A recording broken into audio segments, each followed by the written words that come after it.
दोस्तों, अगर आप बैंक बीसी लेने की सोच रहे हैं तो चलिए आज के वीडियो में हम बात कर लेते हैं कि बैंक बीसी लेने का पूरा प्रोसेस क्या होता है और आपको किन किन डॉक्यूमेंट की ज़रूरत पड़ेगी। ज़्यादातर लोग ऐसा सोचते हैं कि बैंक बीसी पर सिर्फ पैसे निकाले जा सकते हैं या फिर पैसे जमा किए जा सकते हैं, लेकिन ऐसा नहीं है। बैंक बीसी पर ऐसे बहुत सारे काम किए जाते हैं जो बैंक में किए जाते हैं, जैसे कि सेविंग अकाउंट ओपन करना, आरडी एफडी अकाउंट ओपन करना, केवाईसी करना, पैसे जमा करना, पैसे निकालना इत्यादि काम किए जाते हैं। लेकिन ये सभी काम एक छोटे लेवल पर किए जाते हैं। इसके साथ ही बीसी धारक को इस पर कमीशन भी मिलता है। वो कोई भी काम करता है तो बैंक की तरफ से उसे कमीशन भी दिया जाता है। तो अगर आपने पक्का सोच लिया है कि आपको बैंक बीसी लेना है तो इसके लिए सबसे पहले आपको क्या करना होगा, किससे मिलना होगा, क्या क्या डॉक्यूमेंट की जरूरत होगी, चलिए इसके बारे में बात कर लेते हैं।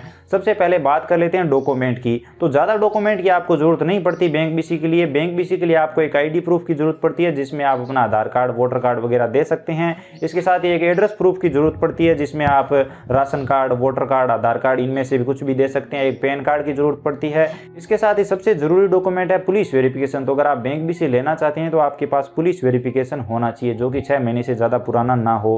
अगर आपका कोई भी क्रिमिनल रिकॉर्ड है तो आपको बैंक बीसी लेने में दिक्कत आ सकती है। तो ये सभी डॉक्यूमेंट आपके पास होने चाहिए। इसके साथ ही अगर आप सीएससी से बैंक बीसी के लिए अप्लाई करने वाले हैं तो आपके पास आईआईबीएफ सर्टिफिकेट भी होना चाहिए। ये सर्टिफिकेट सीएससी के माध्यम से लिया जा सकता है। इसके लिए आपको एक एग्जाम देना पड़ता है। लेकिन अगर आप सीएससी के माध्यम से बैंक बीसी नहीं ले रहे हैं तो आपको इसकी शायद जरूरत ना पड़े और कहीं पर ये मांगा भी जा सकता है। तो अगर आप चाहें तो इसके लिए अप्लाई करके ये सर्टिफिकेट ले सकते हैं। बाकी इसके बारे में मैं आपको एक अलग से कंप्लीट वीडियो बनाकर बताऊंगा। इसके साथ ही अगर आपको कंप्यूटर नॉलेज है तो कंप्यूटर का एक कोई भी छोटा बड़ा सर्टिफिकेट चल जाएगा। तो अगर वो सर्टिफिकेट है तो उसकी भी आपको जरूरत पड़ेगी। तो ये तो हो गई बैंक बीसी के लिए डॉक्यूमेंट की बात। अब चलिए बात कर लेते हैं एलिजिबिलिटी की, यानी कि कौन कौन बैंक बीसी ले सकता है। तो वैसे तो कोई भी बैंक बीसी ले सकता है, आम नागरिक बैंक बीसी ले सकता है, लेकिन कुछ क्राइटेरिया यहाँ पर रखा गया है। अगर आप बैंक बीसी लेना चाहते हैं तो आपकी 12th पास होनी चाहिए। इसके साथ यहाँ पर कोई क्रिमिनल रिकॉर्ड नहीं होना चाहिए। आपके पास एक शॉप होनी चाहिए जहां पर आप अपना ग्राहक सेवा केंद्र ओपन कर सकें। इसके साथ ही आपका किसी भी बैंक से लिया हुआ लोन डिफॉल्ट में ना हो।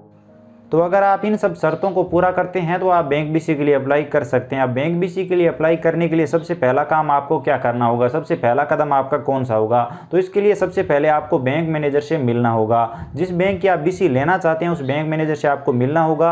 यहाँ पर अगर बैंक मैनेजर आपको बैंक बीसी देने के लिए मान जाता है तब तो आप आगे का प्रोसेस शुरू कर सकते हो। लेकिन यहाँ पर सबसे बड़ी दिक्कत यही आती है कि ज़्यादातर बैंक मैनेजर नहीं मानते आपको बैंक बीसी देने के लिए। ये बहुत ही मुश्किल प्रोसेस हो जाता है। अब यहाँ पर सबसे बड़ी दिक्कत यही आती है कि ज़्यादातर बैंक मैनेजर मानते नहीं है। इस कारण से लोगों को लंबा समय लग जाता है। तो यहाँ पर आपको ये नहीं सोचना है कि आपको 5 दिनों में, 10 दिनों में, 1 महीने में बैंक बीसी नहीं मिली है तो आप कोशिश छोड़ दो। लोग 6-6 महीने, 12-12 महीने तक कोशिश करते हैं, उसके बाद उन्हें बैंक बीसी मिल जाती है। तो आपको बैंक मैनेजर को फ़ायदे बताने हैं कि अगर आप हमें बैंक बीसी देते हो तो आपको क्या क्या फ़ायदे होंगे। अब यहाँ पर बड़ी दिक्कत ये आती है कि जहाँ पर आप बैंक बीसी लेना चाहते हैं वहाँ पर अगर पहले से बहुत सारे बैंक बीसी है तो आपको बैंक बीसी मिलने में दिक्कत आ सकती है। अगर आपके क्षेत्र में कोई भी बैंक बीसी नहीं है तो आपको बैंक बीसी आसानी से मिल जाएगा। थोड़ा सा टाइम लग सकता है लेकिन बैंक बीसी मिल जाएगा। तो आपको प्रयास जारी रखना है। अगर आपको 1 महीने, 4 महीने, 6 महीने तक भी बैंक बीसी नहीं मिलता है तो भी आपको प्रयास नहीं छोड़ना है। आखिर में आपको बैंक बीसी जरूर मिलेगा। जब बैंक मैनेजर मान जाएगा आपको बैंक बीसी देने के लिए तो वो एक एग्रीमेंट लिख के देगा। वो एग्रीमेंट मिलने के बाद आप किसी भी कंपनी के माध्यम से बैंक बीसी ले सकते हैं। बहुत सारी कंपनियां हैं जो बैंक बीसी प्रोवाइड करवा रही है। मैं यहाँ पर किसी का नाम नहीं लेना चाहूँगा, लेकिन बहुत सारी कंपनी ऐसी भी है जो बहुत ज़्यादा फ्रॉड कर रही है। तो बैंक बीसी लेते टाइम आपको इस बात का ध्यान रखना चाहिए कि आपके साथ कोई भी फ्रॉड ना हो। तो बैंक बीसी लेते टाइम किसी भी फ्रॉड से बचने के लिए जरूरी है कि आप सही कंपनी का चुनाव करें। अब आप सही कंपनी का चुनाव किस तरह से करेंगे चलिए वो भी मैं आपको बता देता हूं। तो सबसे सही तरीका तो ये है कि आप बैंक मैनेजर से ही बैंक बीसी लें। बैंक मैनेजर आपको जैसा कहें वही प्रोसेस आप फॉलो करें, उसके माध्यम से ही आप बैंक बीसी लें। लेकिन बैंक मैनेजर आपको कहें कि आप किसी कंपनी के माध्यम से बैंक बीसी ले लीजिए, अगर मैनेजर आपको कोई कंपनी सजेस्ट करे तो उसी कंपनी के माध्यम से आप बैंक बीसी ले लीजिए। इसके साथ ही आपके आसपास जितने भी बैंक बीसी है उनसे आप पता कर लीजिए कि उन्होंने कौन सी कंपनी से बैंक बीसी लिया है और कहां पर फ्रॉड के चांसेस कम है, वहां से आप बैंक बीसी ले लीजिए। इसके साथ ही एक सेफ तरीका ये भी है कि आप सीएससी के माध्यम से बैंक बीसी के लिए अप्लाई करें।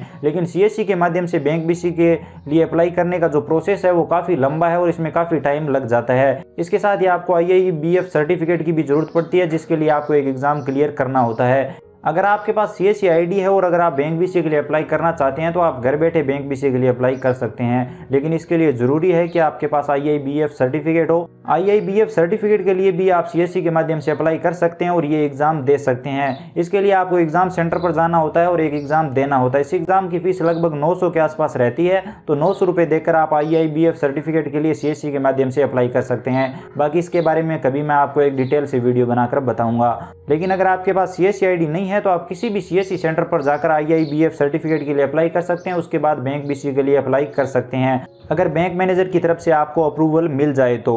अब चलिए बात कर लेते हैं कि बैंक BC लेने में आपका कितना चार्ज लगेगा। तो यहाँ पर मैं आपको बता दूं कि कई कंपनियां बैंक BC बिल्कुल फ्री में प्रोवाइड करवाती है, तो कई कंपनियां आपको अलग अलग सर्विसें देती है जिनका आपसे चार्ज भी वसूल करती है। तो आप अपने हिसाब से कोई भी कंपनी चुन सकते हैं जिसमें कम चार्ज लगता हो और जो सही कंपनी हो। यहाँ पर सबसे ध्यान देने वाली बात यही है कि बैंक BC लेते टाइम आपको सही कंपनी का चुनाव करना है, क्योंकि इसमें फ्रॉड बहुत ज़्यादा हो रहे हैं। बैंक CSC या फिर किसी भी कंपनी के माध्यम से बैंक BC के लिए अप्लाई करने के बाद जब बैंक की तरफ से अप्रूवल मिल जाता है, उसके बाद आपको बैंक में अपने सारे डॉक्यूमेंट सबमिट करने होते हैं। जिस बैंक से आप बैंक BC के लिए अप्लाई कर रहे हैं, वहाँ पर जब आप अपने सारे डॉक्यूमेंट बैंक मैनेजर के पास सबमिट कर देते हैं, उसके बाद बैंक मैनेजर की तरफ से आपकी फाइल हेड ऑफिस को भेजी जाती है। उसके बाद वहाँ से फाइनल अप्रूवल दिया जाता है। फाइनल अप्रूवल जैसे ही मिल जाता है उसके बाद आपको एक KO कोड दिया जाता है। उसके बाद आप अपना ग्राहक सेवा केंद्र शुरू कर सकते हैं और अपने ग्राहकों को वो सभी सेवाएं दे सकते हैं जो बैंक में दी जाती है। तो इस तरीके से आप एक बैंक BC के लिए अप्लाई कर सकते हैं और एक बैंक BC ले सकते हैं। उम्मीद करता हूं आपको कंप्लीट जानकारी समझ में आ गई होगी।